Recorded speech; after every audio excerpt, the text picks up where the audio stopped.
In episode 2, we discussed how the universe cannot stand in for Allah. This is episode 3, the divine intention for Adam. Islam has the longest history of enlightenment and human excellence on planet Earth. Yet how many people, indeed how many Muslims, are alive today who have no idea about that history? Fortunately for us, it hasn't been entirely lost. We have quite vivid, reliable descriptions of the wealth and extraordinary capacities of the companions of the Prophet, may Allah bless him and give him peace, and of the peoples of the early Islamic empires. We have evidence of the brilliant accomplishments in language and medicine and culture and science and agriculture, art, and the list goes on. We have tremendous knowledge of the string of prophets who came to the earth to prepare the way for the arrival of Muhammad. May Allah bless him, give him peace. But what sometimes seems to have been lost are the deeper dimensions of Allah's news that He's left for us in the accounts of the prophets and the seerah. Part of being Muslim is taking on the responsibility of lifelong study, because that is the only way to assure that we can be constantly updated with new vision and understanding. What has been left for us is like a vast ocean. So then it remains for us to absorb and internalize, to materialize, and to continually work to live what we discover. The shirk that we're also guilty of is the shirk of assigning reality and supremacy to what we can see around us instead of continually turning away from it to Allah. We are the son of Nuh, reaching for the mountain we can all see and that we depend on instead of boarding the ship. So what do we know about this time before Adam's creation? There are clues in the Quran and the Hadiths and traditions that have grown up around these clues. We read about jinns in several verses of Quran where they are described as having been created before mankind from smokeless fire. They live as men and women in a world that cannot be seen by us, and they produce children. According to most scholars, they eat and drink, and some are righteous and some are not. As for the angels, created not of fire but of light, they're not abstract forces. They're actually beings with unique personalities and the capacities to serve Allah as His humble assistants in His administration of His creation. Accounts from Muhammad ibn Ishaq, ibn Kathir, and Qatada tell us about the traditions of history before the creation of Adam alayhi salam. In time out of mind, the spinning green earth, it is said, was inhabited by these beings made of fire, the jinns. They lived for fighting and killing, and when the bloodshed and battles covered the earth, Allah mighty and majestic, it is said, sent armies of angels to do battle with them. There was one jinn who lived among the angels and surpassed them all in his worship of Allah. His name was Azazil.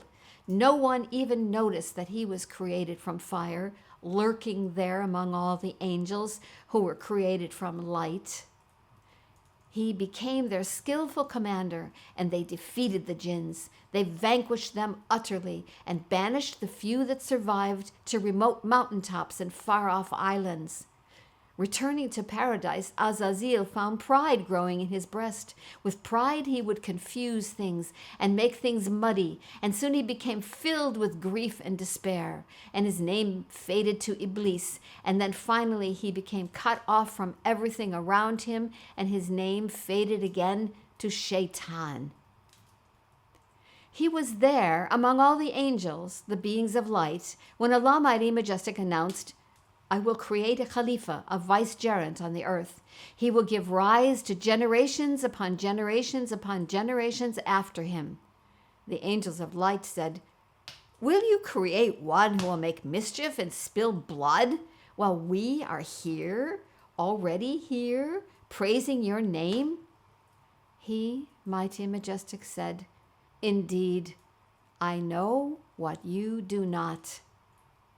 In 1,400 years, No one is absolutely certain what things Allah Mighty and Majestic meant when he said that, but we can think of some possibilities.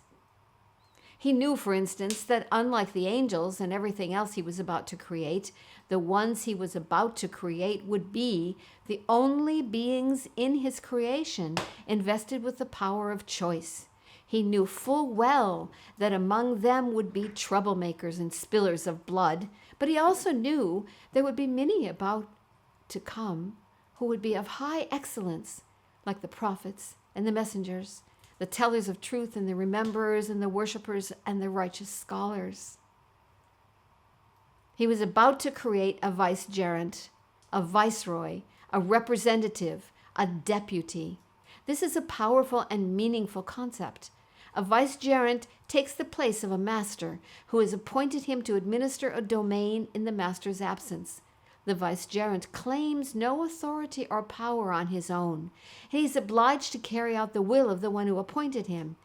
If he were to think of himself as the owner and proceed to use the authority given to him however he wanted, or if he were to declare someone else the true owner and operate under these orders instead, these would be acts of infidelity and rebellion.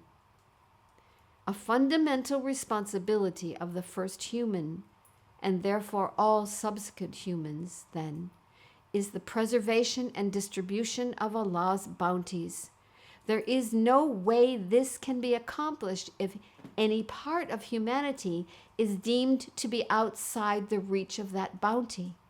This is the basis of Islam, and it begins here with the creation of the first human, and not thousands of years later at the time of the revelation of the Quran. Rather, that is the point at which this principle becomes proclaimed to all of humanity. As the angels were questioning, why does Allah want to create another being? Are we not enough for him? The worm of jealousy wriggled in Azazil, Iblis, Shaitan's heart from that time. But no one knew about it. No one except Allah, Mighty and Majestic.